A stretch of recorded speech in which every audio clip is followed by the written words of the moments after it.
Marcos capítulo 4, versículos 35 a 41. Nós estamos fazendo uma série sobre vencendo o medo. Então são 3 mensagens. Pregamos semana passada, hoje e no próximo domingo. Semana passada vimos em Gênesis capítulo 3 a origem do medo. Como que o medo surgiu? Como que o medo distorce a visão? Quais são as consequências que o medo nos leva a viver quando a gente não está na presença do Senhor?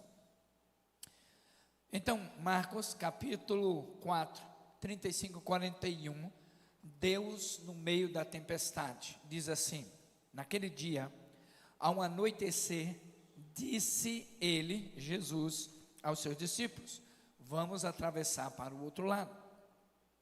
Deixando a multidão, eles os levaram no barco, assim como estava. Outros barcos também o acompanharam. Levantou-se um forte vendaval, e as ondas se lançavam sobre o barco, de forma que esse foi se enchendo de água. Jesus estava na popa, dormindo com a cabeça sobre um travesseiro. Os discípulos o acordaram e clamaram: Mestre, não te importas que morramos? Ele se levantou, repreendeu o vento e disse ao mar: aquiete-se, acalme-se. O vento se aquietou e fez completa bonança. Então perguntou aos seus discípulos: por que vocês estão com tanto medo? Ainda não têm fé? Eles estavam apavorados e perguntavam uns aos outros: quem é este que até o vento e o mar lhe obedecem? Como reagir quando o medo vem, mesmo quando Jesus está presente? O medo é inerente. Vai acontecer o medo a despeito da sua, da minha vontade. O medo faz parte da vida do ser humano. Ser controlado pelo medo é um problema. Como que você reage quando você está com medo? Alguns, diante de um assalto, ficam travados. Outros reagem, brigam e até morrem. Cada pessoa reage de uma maneira diferente. A gente se ilude achando que o fato de Jesus estar presente no mesmo ambiente, que o medo some automaticamente. Isso não é verdade. Você sabe disso. Em alguns momentos, em algumas vivências, experiências que você tem, mesmo Jesus estando presente, o medo continua insistentemente batendo a porta. O texto de Marcos vai nos ensinando que os discípulos aqui, alguns deles eram pescadores, experimentados com o mar. Como aqui em João Pessoa, em vários lugares, nós temos pescadores. E eles contam histórias. Se você perguntar, eles vão contar histórias. Aqui o texto mostra mesmo os pescadores, com tanta experiência, mas o medo, mesmo Jesus estando no barco. Em todo o tempo Jesus estava no barco. Mesmo com a experiência daqueles discípulos, que eram pescadores, outrora, eles estavam com medo. É interessante que a maturidade e a nossa proximidade do Senhor não nos torna imunes ao medo. A gente pode ser crente maduro, a gente pode estar próximo do Senhor, mas não estamos imunes ao medo. Medo ao futuro, medo sobre uma crise conjugal, medo de como nossos filhos ou netos vão crescer num ambiente tão hostil. A lista é grande de medos. A diferença não está na ausência do medo, meus irmãos, mas como eu e você respondemos ao medo, reagimos ao medo, principalmente quando sabemos quem está dentro do barco na hora da tempestade, mesmo sabendo que Jesus aqui, ele passa um desafio para os discípulos. Ele diz, passemos para o outro lado. Olha que coisa interessante. Jesus dá a direção. A iniciativa não partiu dos discípulos, partiu de Jesus. E mesmo em obediência, quando obedeceram, vamos para o outro lado, a tempestade surgiu. Isso mostra que mesmo que quando você e eu estamos obedecendo, não ficaremos isentos de tempestades, de medo e de circunstâncias, de forma alguma. É interessante que no meio das tempestades, no meio do medo, Deus quer nos ensinar algumas coisas. Com certeza Ele quer nos ensinar algumas coisas. Muitos desses momentos em que a gente obedece e ainda assim tem medo, Deus quer que eu e você possamos receber revelação de quem Deus é na nossa vida. É impressionante. Enquanto que o medo ali, olhando para o texto, estava por fora, tempestade, ventos, ondas, irmãos, estava entrando água no barco. E quando entra um pouquinho, tudo bem, mas estava entrando, e os experientes pescadores estavam com medo. E é interessante que eles acordam Jesus e falam, mestre, você não se importa com a gente? E isso é algo muito interessante. A pergunta, ela ecoa hoje, basicamente, da mesma forma. O problema, meus amados irmãos, não era para os discípulos o tamanho das ondas. As águas entrando, era a percepção que aqueles discípulos tinham sobre Cristo Jesus. Como é a sua e a minha percepção de Cristo quando o medo bate à porta? O caminho, portanto, não é negar o medo, mas é permitir que o medo nos ajude a ter mais revelação de quem Cristo é naquele momento na nossa vida. Por isso, 4 verdades para a gente vencer a tempestade do medo. 4 verdades para a gente vencer a tempestade do medo. E o primeiro, estar com Jesus não elimina tempestades. Você pode andar com Jesus, não quer dizer que sua vida vai ficar tranquila. Não vai. Até porque o padrão do mundo é um, o padrão do reino é outro. O padrão da luz no meio das trevas tem conflito. O mundo diz rouba, o mundo da luz diz seja justo. O mundo das trevas diz minta para alcançar o que você quer. O mundo da luz diz assim, fale a verdade, porque a mentira tem perna curta. Então, esses conflitos vão acontecendo. E Jesus diz, e é o versículo 35 a 37, ele diz, vamos para o outro lado. Jesus quer nos levar nessa noite, irmãos, para um outro lado, para um outro nível, para uma outra fase. E no meio dessa travessia, vai ter uma tempestade.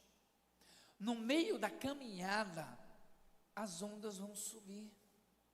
Quem não estiver preparado, não chega do outro lado. Não se iluda. Você acha que quando a crise chegar, você clama e tudo se resolve?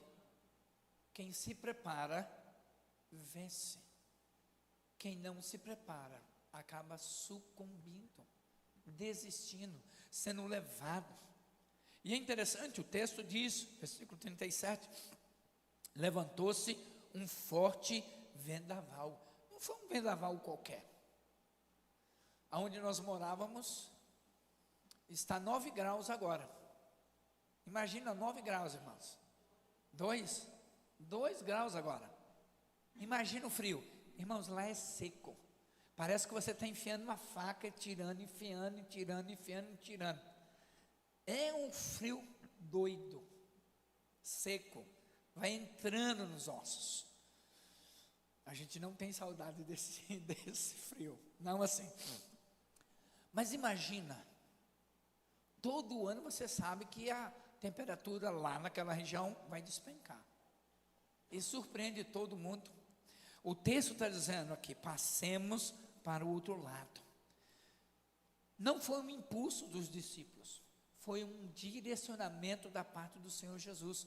Passemos. Jesus está dizendo, vamos juntos. Jesus não disse, vão vocês. Ele disse, passemos. Está aqui no plural, nós. Esse é o desejo, que a gente passe junto para o outro lado, para outro nível, para algo melhor e maior. Jesus não quer que você fique para trás. Jesus não quer que você fique deixado como soldado ferido na batalha. Então, é interessante que estar no centro da vontade de Deus não é sinônimo de vida tranquila.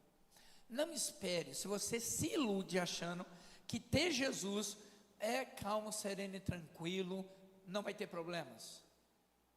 Quero dizer que alguém mentiu para você. A vida não vai ser tranquila.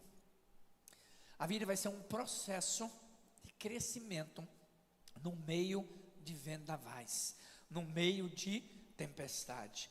Os discípulos estavam aqui, e irmãos, cada tempestade, ele vai revelar nossa fragilidade, vai expor o tamanho da nossa fé, e vai nos confrontar com áreas em que eu ainda não fui trabalhado, tratado. É por isso que vem as tempestades da vida. Ele vem para mostrar, tem áreas de alma que precisa ser trabalhada na sua vida. A sua fé está rasinha, está pequena, você precisa exercitar essas fragilidades, que às vezes você diz, ninguém me quer, ninguém me ama, ó céus, ó vida. A gente precisa deixar o mimimi para começar a crescer, para a gente superar as dificuldades. Ou seja, não era um desconforto leve aqui não, irmãos, era uma tempestade entrando água, a situação era de risco real. Isso nos ensina que mesmo os pescadores, que eram discípulos, experientes, eles estavam com medo. Isso vai ensinando para mim e para você, que com toda a capacidade que a gente tem, com toda a bagagem que a gente recebe, com toda a experiência que a gente vai adquirindo na vida, haverá tempestades que causarão medo na minha vida e na sua. A obediência não impede tempestade, mas define quem está no barco com você durante a tempestade. As más companhias corrompem o bom costume. Quem está no barco com você? A galera do Oba, que tem nada a ver? Eu brinco dizendo que são dois demônios, né? Quando os adolescentes chegam assim, pai, mãe, que tem nada a ver? São dois demônios. Todo mundo faz isso, pula do precipício. Aí depois fala, mas meu Deus, o que aconteceu? É interessante que muita gente até não abandona Cristo no caminho, mas vai perdendo o entendimento de quem Cristo é no caminho por causa das tempestades da vida. É impressionante, meus amados irmãos. O texto, ele vai mostrando que a tempestade não prova que você está fora da vontade de Deus. Ele prova que você está no centro da vontade de Deus e ainda assim haverá medo, tempestades, vendavais. Por quê? Porque o inimigo quer te impedir de você avançar. Deus usa qualquer situação para que você avance, cresça, supere. Existe um outro detalhe. Jesus, quando diz passemos para o outro lado, Jesus não avisa que ia ter uma tempestade. Imagina, se Jesus falasse para você tudo o que ia acontecer. Eu fico imaginando, quando eu estava com esse texto, irmãos, eu estou pregando para mim. Se Jesus dissesse, Djalma, vai ter um momento que você, a Hélida e o Pedro vão para João Pessoa. Eu falei, não, Senhor, a gente ama aqui, a gente quer ficar aqui. Ele vai dizer, não, vai ter um tempo que vocês vão sair. Se Jesus fosse revelando momentos, experiência, eu falo, não, Deus, desse negócio, eu não quero mais brincar de ser cristão, não. O senhor tem certeza que eu vou passar? Não, Jesus, não, isso não. O senhor tem certeza que vão roubar meu carro? Eu lembro muito bem, roubaram o carro, eu ainda estava pagando 5 meses. E quem recuperou foi a Defulve, a organização que recuperava, só que tinha conchavo com tráfico de drogas, e o nosso carro foi para as drogas. Foi recuperado e foi traficado.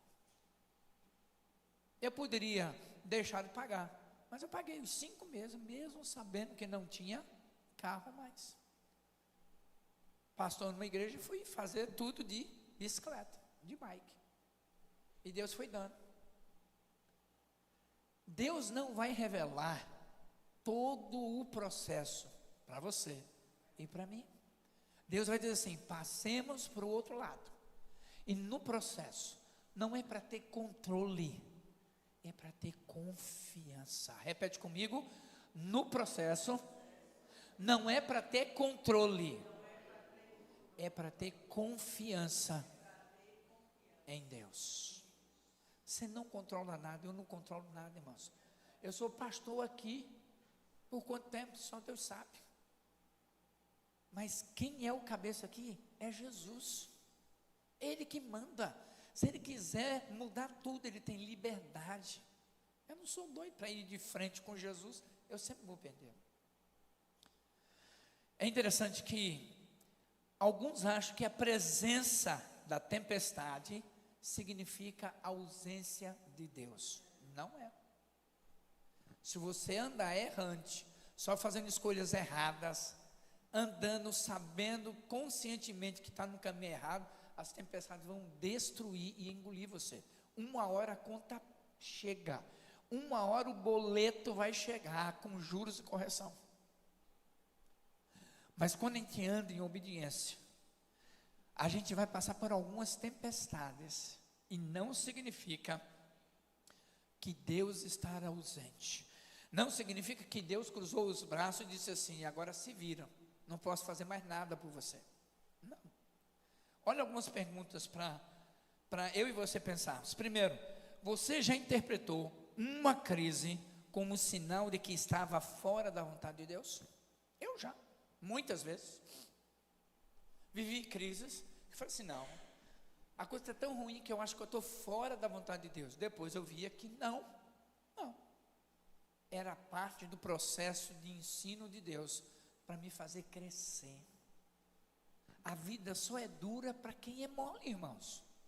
A gente precisa se preparar, a gente precisa entender o propósito de Deus, e aí a gente vai saber que nada impede o propósito de Deus na nossa vida. Segunda pergunta: em quais áreas da sua vida você tem obedecido, mesmo assim está enfrentando dificuldades?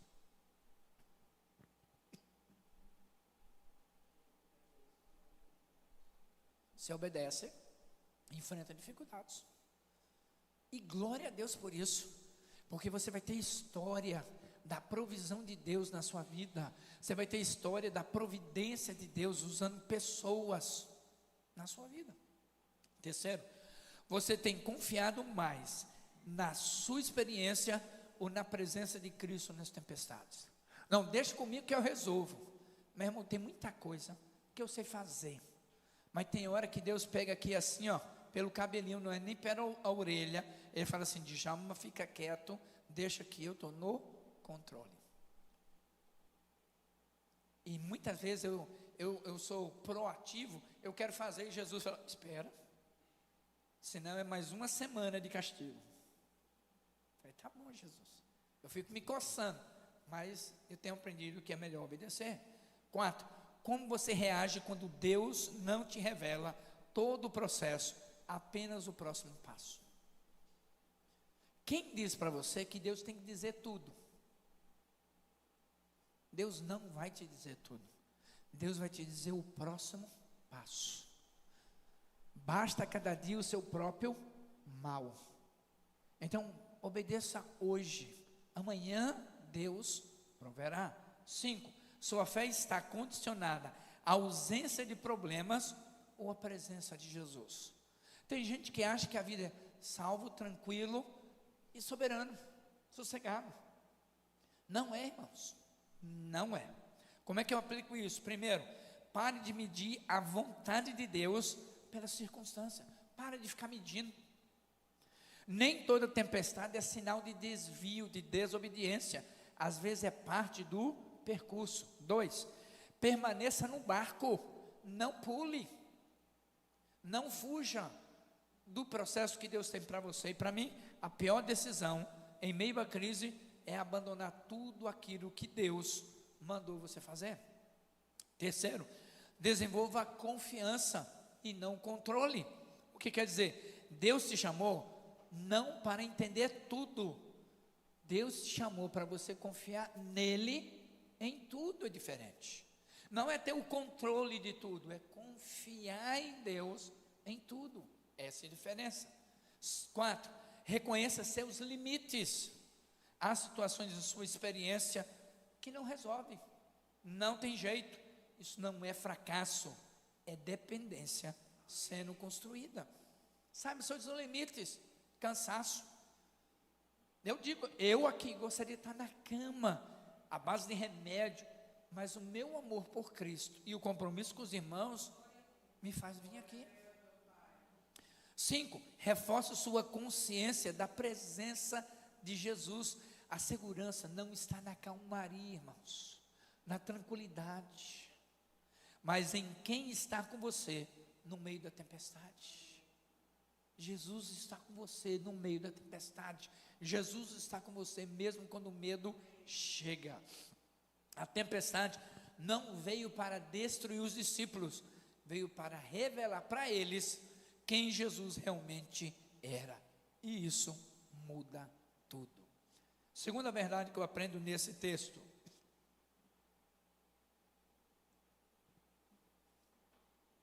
o medo revela um nível da fé. O medo revela o nível da fé. Verso 38, não te importa que pereçamos. Aqui é um momento mais profundo, onde o texto se revela de uma maneira extraordinária, no meio da própria tempestade. O problema aqui, irmãos, passa de ser o externo, a tempestade, a onda, o vento, e começa a se tornar interno, a percepção que os discípulos estavam tendo de Jesus.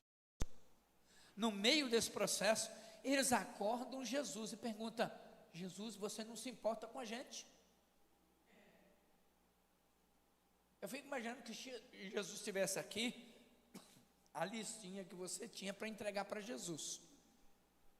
Talvez os mais jovens iam dizer: ô Jesus, manda um WhatsApp aqui, que eu quero mandar logo tudo que precisa para mudar. Isso revela algo sério. Não era apenas medo da morte que os discípulos tinham, era a dúvida que eles tinham do caráter de Cristo. Quem é esse Jesus?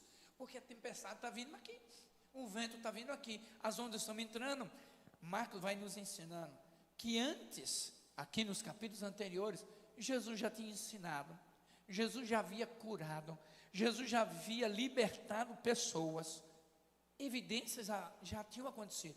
Eu e você já vivenciamos experiências com Jesus. É só lembrar um pouquinho do passado, da mão estendida do Senhor, o livramento, a graça de Deus. E ainda assim, diante de tanta pressão, parece que desapareceu tudo da nossa memória. Esse é o efeito do medo descontrolado na nossa vida. Ele vai distorcendo a realidade e ele vai enfraquecendo a nossa fé. Esse é o propósito do medo: mudar a realidade da visão que a gente tem de Deus e enfraquecer a nossa fé. Irmãos, Jesus estava no barco, Jesus estava presente, Jesus estava próximo, Jesus estava disponível, mas mesmo assim, na mente deles, parecia que eles estavam sendo abandonados naquela hora. E aí eles chegam com medo e falam: olha, e medo não é pecado, mas ser controlado, dominado pelo erro, te leva a perder toda a visão de quem Deus é. Eles podiam dizer, porque o medo, irmãos, é uma reação humana, é humano. O problema não é o medo crescer, é o medo dar uma nova definição sobre Deus. Deus não pode mudar a sua vida. O medo diz: olha, eu cresci assim, eu nasci assim, eu sou Gabriela. E eu aprendo que pau que nasce torto, quando encontra com Jesus, Jesus muda.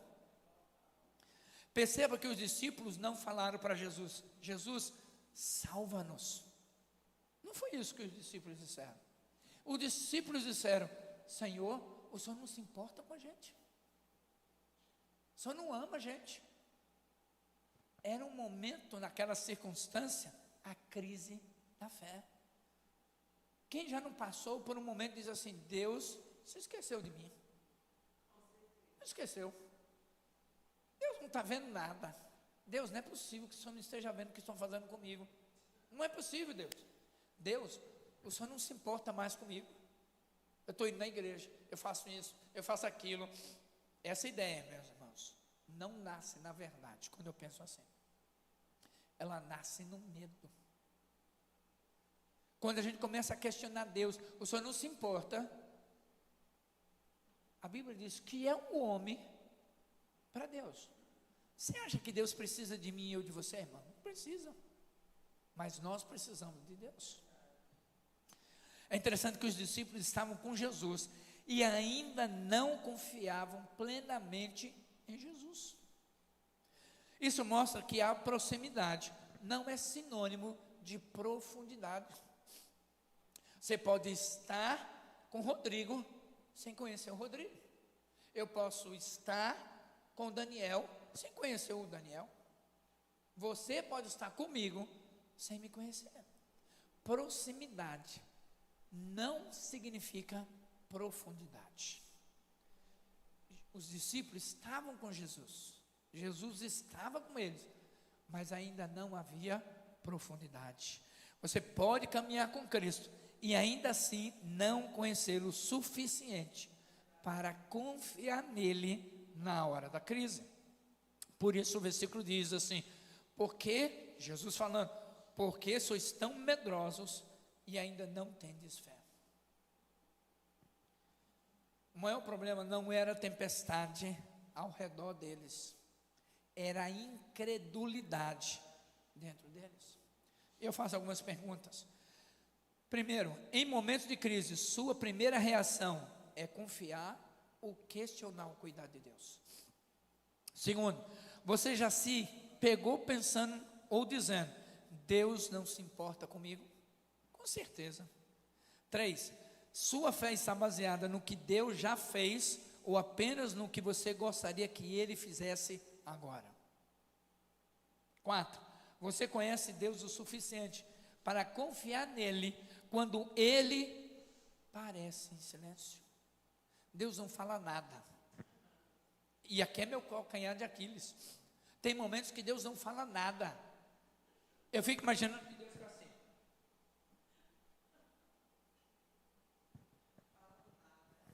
Quieto. Ele fica, e Deus pensando: esse nordestino, cabeça dura, teimoso, caba da peste. 5, o medo tem revelado maturidade ou fragilidade na sua fé. Porque quando a gente está com medo, quando a gente está na tempestade, das duas, uma: ou eu estou maduro, porque eu sei, confiante, que Deus está no controle, que Deus governa tudo, ou eu estou frágil, dizendo: Deus, por que o Senhor está deixando isso acontecer? Deus, eu não estou entendendo. Você começa a questionar. Como é que eu aplico isso na minha vida? Primeiro, identifique o que o seu medo está dizendo sobre Deus. Se o medo te leva a duvidar do caráter de Deus, ele precisa ser confrontado com a verdade.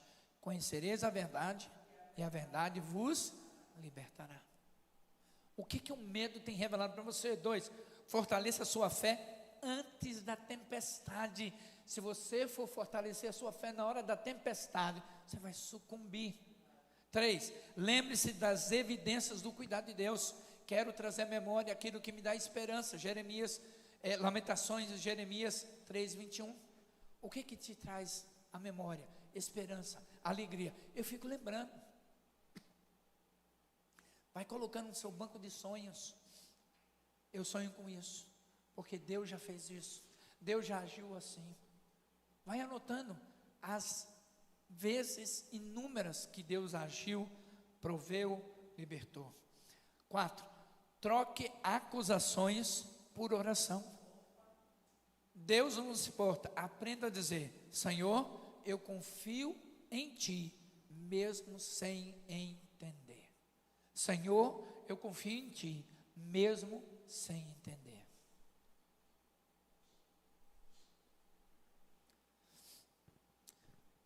Nesse período, eu, a Hélida e o Pedro, nós estamos vivendo exatamente isso. A nossa oração tem sido: Senhor, nós confiamos em Ti, mesmo sem entender. Mesmo sem entender. Eu não preciso entender para confiar em Deus. Eu confio em Deus, mesmo sem entender. E lá na frente, a gente vai vendo como Ele é extraordinário. Terceira coisa que eu aprendo nesse texto: Jesus tem autoridade sobre aquilo que te assusta. Versículo 39. Acalma-se e emudece. Depois do caos, tempestade, vento, onda entrando, vem a intervenção de Cristo Jesus. Não foi uma negociação, não foi um esforço. Simplesmente Jesus fala e o impossível acontece. Obrigado, Pedrão. É interessante. Acalma-te, emudece. Como que alguém pega algo que está fora de controle e numa palavra traz abundância? Eu já tive o privilégio de estar no Mar da Galileia, num dia calmo, e eu estava meditando nesse texto. Como é um lago que fica abaixo do nível do mar, é normal as tempestades, as mudanças repentinas, é normal. Mas naquele dia, estava calmo, estava tranquilo. Mas um dos pescadores ali dizia assim: nós já vivemos muitas perdas aqui.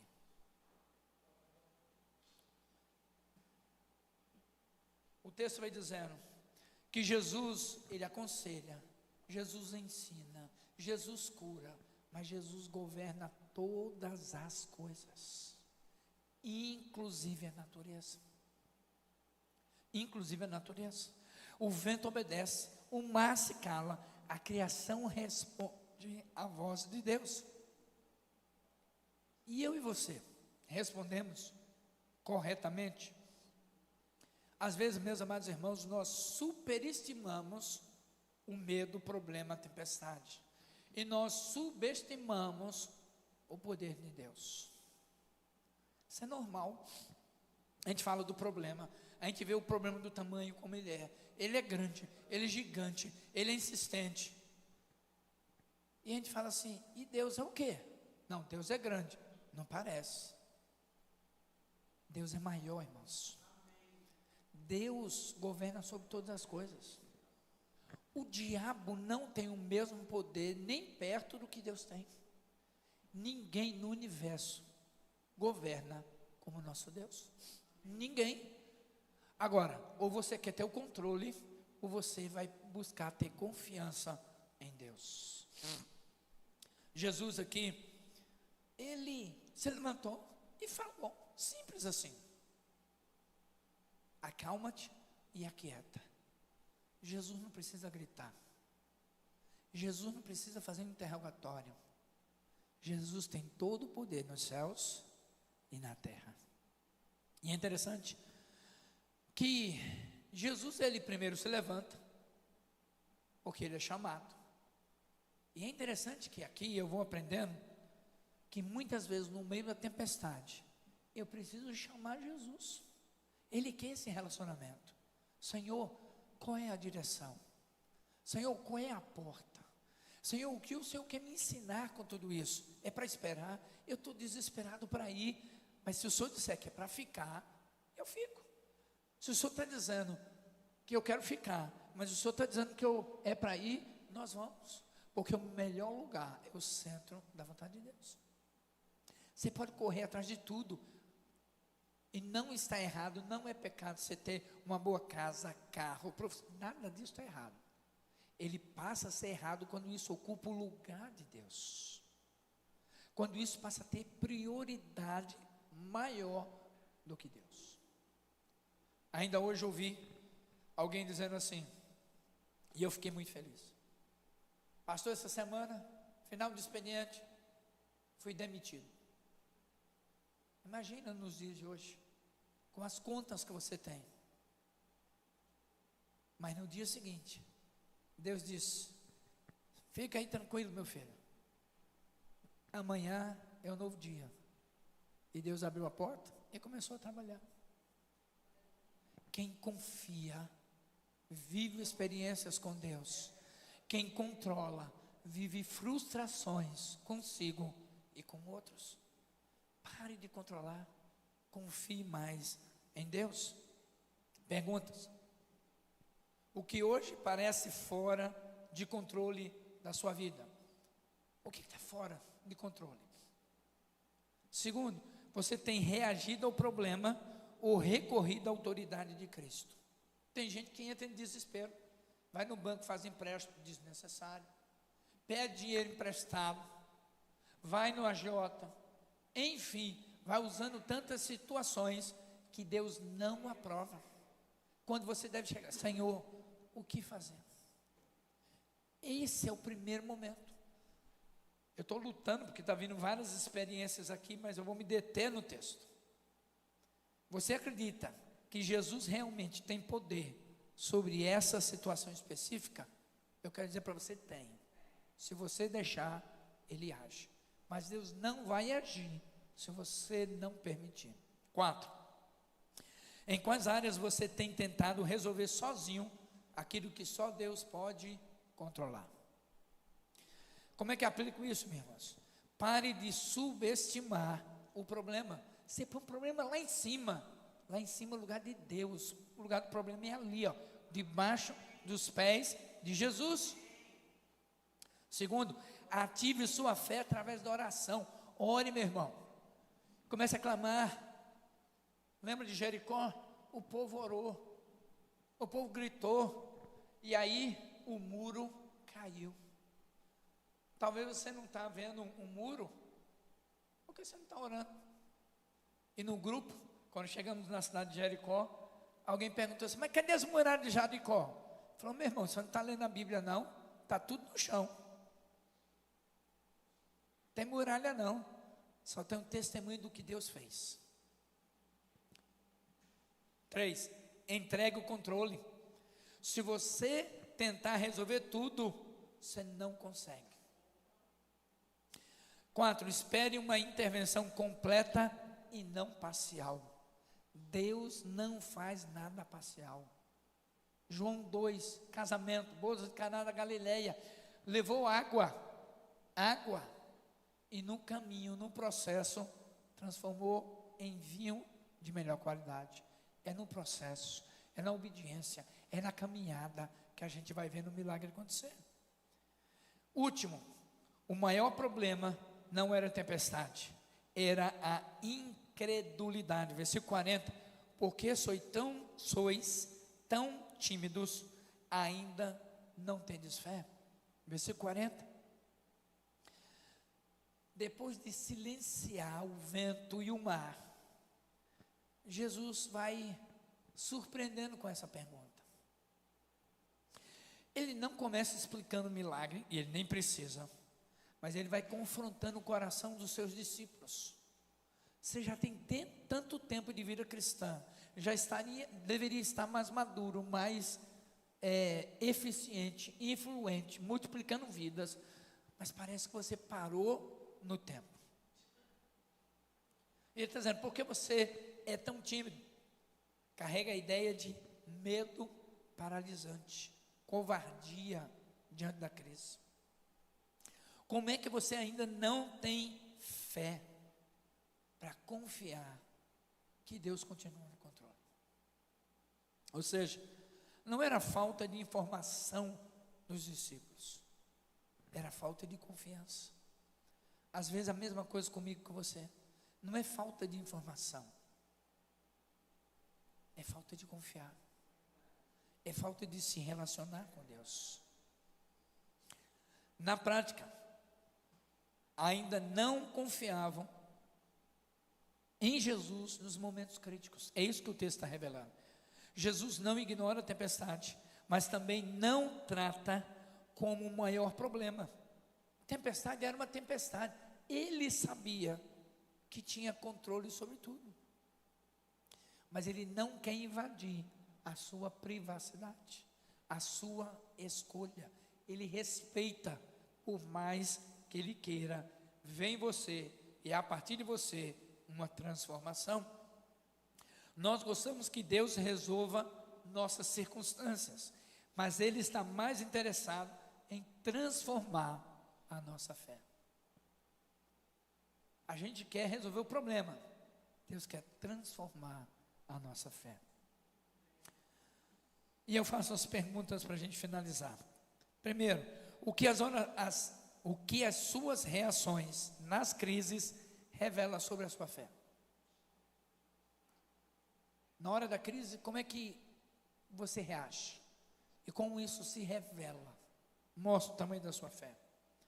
2, você tem mais experiências com Deus do que confiança real nele? Você está buscando só ter experiência, ou você está procurando que a partir da confiança, Deus vai me ensinar a vencer algo? 3, em quais situações você sabe o que Deus pode fazer, mas ainda assim entra em desespero? Não, eu sei que Deus pode todas as coisas, mas meu Deus, Senhor, o Senhor tem que fazer isso. A gente vai colocando até prazo. 4, sua fé tem amadurecido com o tempo ou permanece instável? 5, você está mais focado em sair da tempestade ou crescer espiritualmente através dela? Como é que eu aplico e finalizo? Primeiro,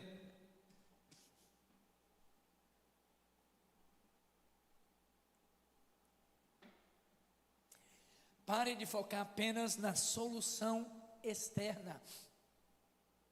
Deus quer trabalhar dentro de você e não fora. Não é apenas ao redor. Segundo, leve a sério o desenvolvimento da sua fé. Fé não cresce automaticamente. Ela precisa ser alimentada, exercitada e testada. É a cada dia. 3, confronte sua incredulidade. Reconhecer fraqueza na fé não é fracasso, é o início do amadurecimento. Deus, eu confesso, eu estou tendo dificuldade nessa área. Me ajuda, me ensina, me mostra, fala comigo. 4, aprenda com cada tempestade. Se você não cresce, a próxima crise, a próxima tempestade vai te abalar da mesma forma. E aí é crise em cima de crise, não é confiança em cima de confiança. 5, busque constância espiritual. Não viva de picos emocionais. Construa uma fé sólida, baseada em quem Deus é. Quem Deus é para você, meu irmão? São 4 verdades que a gente aprendeu no texto de hoje. Teria muitas coisas, mas nós vamos encerrar pelo tempo. A minha oração é que você possa ver Deus no meio do medo, da tempestade, da circunstância. Deixe o controle e viva a confiança. Feche seus olhos. Pai, obrigado. Obrigado por quem Tu és. Tu és aquele que ensina, que cura, que transforma, mas Tu és o Deus que governa sobre todas as coisas. Ninguém perde o Teu agir, o Teu querer. O Teu projeto vai ser realizado. Eu querendo ou não, eu gostando ou não. Mas, ó Deus, eu quero estar dentro e não fora. Eu quero participar. Me ajuda, Senhor, a confiar mais. Me ensina diariamente a ler a Tua palavra, que eu jamais vou ter o controle das coisas. Amanhã eu posso bater as botas. E aí? Acabou. Aqui acabou. Mas eu vou prestar contas com o Rei da Glória. Tintim por tintim. Dia a dia. Prestar contas do que eu falei, do que eu não falei. Prestar contas do que eu fiz, que devia ter feito e não fiz. Prestar contas do que eu pensei e não deveria ter pensado. Daquilo que eu deveria ter falado, mas me calei. Oh, Espírito Santo de Deus. Só o Senhor tem poder para convencer qualquer pessoa da justiça de Deus, do juízo de Deus e do pecado que eu e cada um de nós temos. Que o Senhor tenha liberdade para fluir, para agir, para o louvor da Tua glória. E obrigado, Deus, pelas mães. Abençoa, multiplica, derrama da Tua graça. Em nome de Jesus. Amém.